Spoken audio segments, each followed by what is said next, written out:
Assalamualaikum warahmatullahi wabarakatuh. Nama saya Fitriyanti Sagita Dunggio. Saya dari kelas 12 IPS 2. Di sini saya akan menjelaskan tentang tokoh pahlawan revolusi yaitu Letnan Jenderal Suprapto. 1920 melahirkan seorang bayi laki-laki, maka suami atau istri Supo Supeno dan R.A. Al-Imah sudah mempunyai 10 anak. 6 orang laki-laki dan 4 orang perempuan. Anak ke-10 ini ternyata anak bungsu.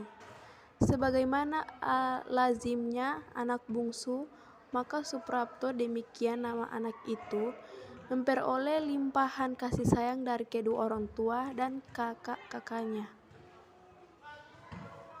Memasuki pendidikan umum, Prapto demikian memang panggilannya sehari-hari, lahir dan dibesarkan di Purwokerto, daerah Banyumas, Jawa Tengah, yang penuh diliputi suasana religius.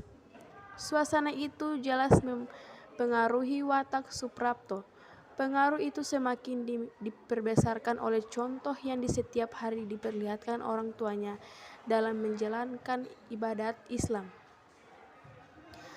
Hal itu akan terlihat kelak dalam tingkah lakunya sehari-hari sesudah ia dewasa. Ketika ia sudah menjadi ayah, nasihat-nasihat yang diberikan kepada istri dan anak-anaknya senantiasa didasarkan kepada ajaran agama.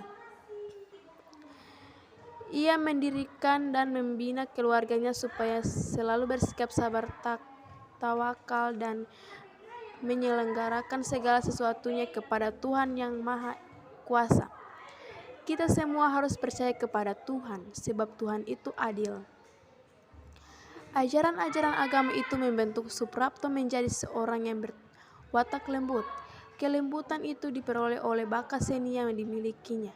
Ketika belajar di AMS, ia sudah gemar mengarang. Dalam sayembara pengarang yang diadakan oleh sekolah tersebut, karangan Suprapto yang berjudul Misi Ideal, yaitu Cita-citaku, memperoleh nilai terbaik. Karangan itu kemudian dimuat dalam majalah Vox, sebuah majalah yang diterlibatkan oleh AMS Yogyakarta. Yang menarik bukan karena karangan itu berhasil memenangkan sayembara, tetapi terutama karena isinya mengunggah semangat para pemuda agar berjuang memperbaiki nasib bangsanya. Daerah Banyumas terkenal sebagai daerah yang banyak melahirkan tokoh-tokoh militer. Jenderal Soedirman dan Jenderal Gatot Subroto sebagai contoh adalah dua orang putra Banyumas yang cukup dikenal di kalangan militer. Yang pertama dikenal sebagai Panglima Besar Angkatan Perang dan masa Perang Kemerdekaan dan dianggap sebagai Bapak TNI. Yang kedua, pernah mendukungi jabatan Wakil KSAD. Dalam diri Suprapto, darah militer itu ternyata mengalir pula. Sejak kecil ia sudah senang bermain perang-perangan. Anak bungsu itu pernah menimbulkan rasa kagum di hati kakak-kakaknya ketika pada suatu kali ia membuat banten di dalam tanah.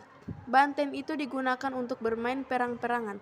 Ketika itu ia masih duduk di bangku sekolah Mulo atau Mer Utrigemed Lager Onderwijs, setingkat sekolah menengah pertama pada masa ini. Ia senang pula membuat gambar alat-alat perang seperti kapal terbang, meriam, senapan, dan sebagainya. Darah militer itu pula lah yang menyebabkan ia tertarik memasuki dunia pramuka, kemudian pendidikan militer zaman Belanda dan latihan kemiliteran dalam zaman Jepang. Pendidikan pertama yang ditempuhnya adalah Hollandse Inlandse School atau HIS, sekolah dasar di Purwokerto. Pada masa itu usianya sudah 7 tahun. Mata pelajaran yang sangat disenangi adalah berhitung atau sekarang populer disebutkan matematika. Sesudah itu ia melanjutkan sekolah ke Mulo. Bagian B, pendidikan umum terakhir di zaman penjajahan yang ditempuhnya adalah para Algemene Middelabere School atau AMS bagian B di Yogyakarta, setingkat sekolah menengah atas pada masa ini. Memasuki dunia militer, pendidikan AMS diselesaikan pada tahun 1945 ketika situasi tanah air diliputi ancaman perang sebagai akibat berkorbannya Perang Dunia. Untuk menghadapi kemungkinan menjalarnya perang itu ke Indonesia, pemerintah Hindia Belanda memanggil pemuda-pemuda Indonesia untuk ikut dalam pemasukan milisi.